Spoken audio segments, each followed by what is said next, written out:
Good morning. My name is Natasha Lamb, and I move proposal number 13 on behalf of Arjuna Capital and our clients, asking Alphabet's board to nominate at least one board candidate with a high level of human and/or civil rights expertise.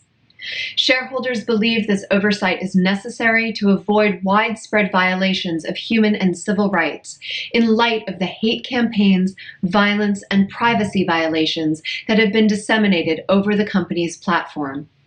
For the last 3 years, we have expressed our concern as investors that Alphabet's content governance has proven ad hoc, ineffectual, and poses a risk to shareholder value. This is evident in several ways. For one, hate speech continues to run rampant. Civil rights advocates have criticized Alphabet for failing to address hate speech that targets marginalized groups.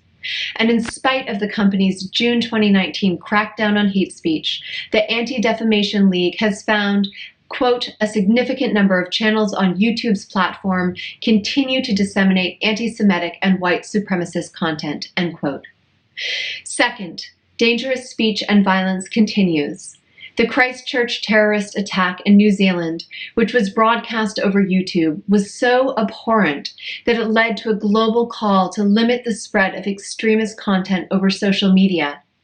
New Zealand's Prime Minister Jacinda Ardern said, quote, "We cannot simply sit back and accept that these platforms just exist and that what is said on them is not the responsibility of the place where they have been published. It cannot be a case of all profit, no responsibility," end quote. This kind of high-profile attention poses both regulatory and reputational risk to Alphabet. Third, issues of privacy have not been responsibly addressed. A 2019 Amnesty International report concluded Google's surveillance-based business model is incompatible with the right to privacy and poses a serious threat to a range of other human rights, noting that Google's algorithms can actively promote or amplify abusive, discriminatory, and hateful content. In 2019, YouTube's violation of children's privacy led to a record $170 million fine by the Federal Trade Commission.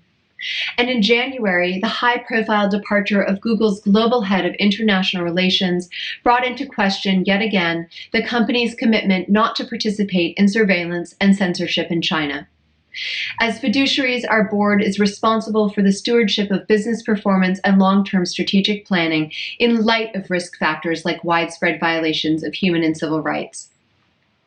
We believe these risks warrant a governance-level response and sufficient board oversight. Thank you.